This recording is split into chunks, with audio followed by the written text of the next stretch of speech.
you see when you close your eyes? Do you see the burning? Do you see the graves?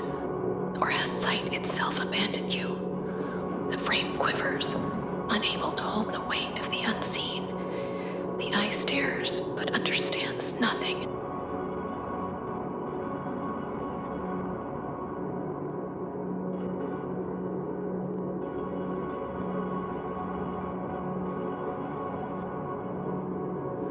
Framing is a declaration of priority.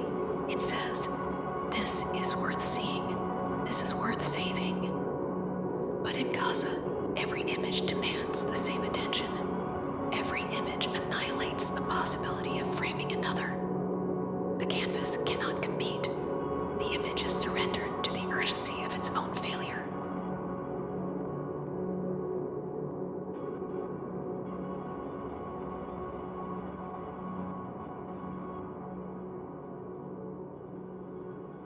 The frame fails because the witness fails. To see is no longer an act of connection. It is a wound that bleeds into silence. The sight is a wound. The image cannot redeem us. It cannot contain what it promises to hold. What painting dares to speak when Gaza's images cry out?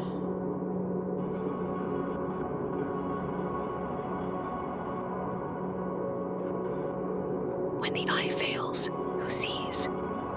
The frame collapses, the witness falters, and the image folds inward, consumed by its own impossibility. What remains are ashes, silent, unrecognizable, uncontainable. The images from Gaza do not need to be painted. They are already burning.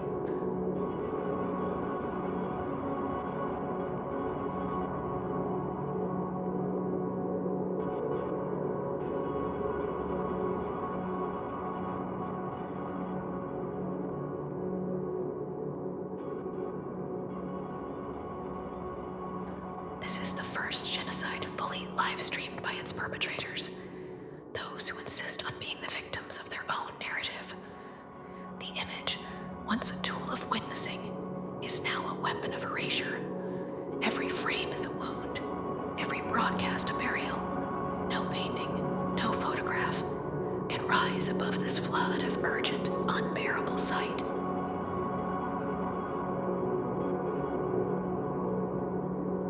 To live-stream death is to kill it twice. The image defiles the world it enters.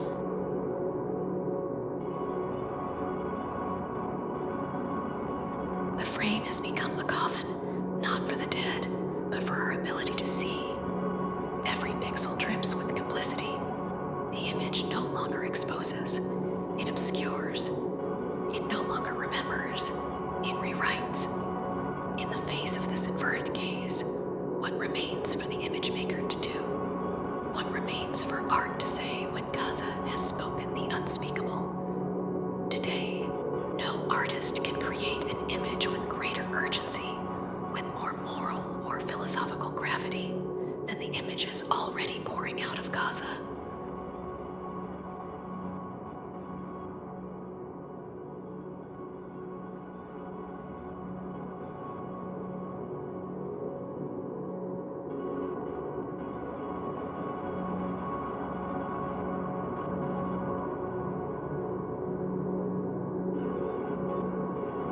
When the perpetrator films their crime, they collapse the boundary between the seen and the unseen, the hidden and the revealed.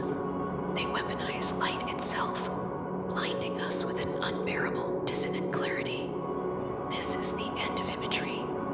The images from Gaza bury every attempt to frame something else as meaningful.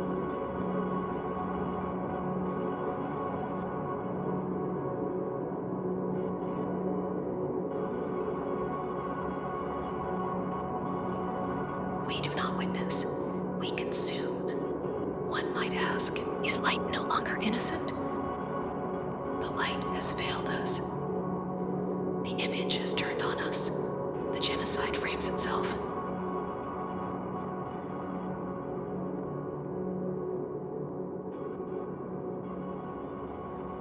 And so the image dies, not as a quiet martyr, but as an accomplice to the very violence it once sought to expose. This is the first genocide to destroy not only lives, but the very act of seeing. What remains is not the image, but the ash of its failure. What remains is the grave. Every frame burns away before Gaza's raw truth.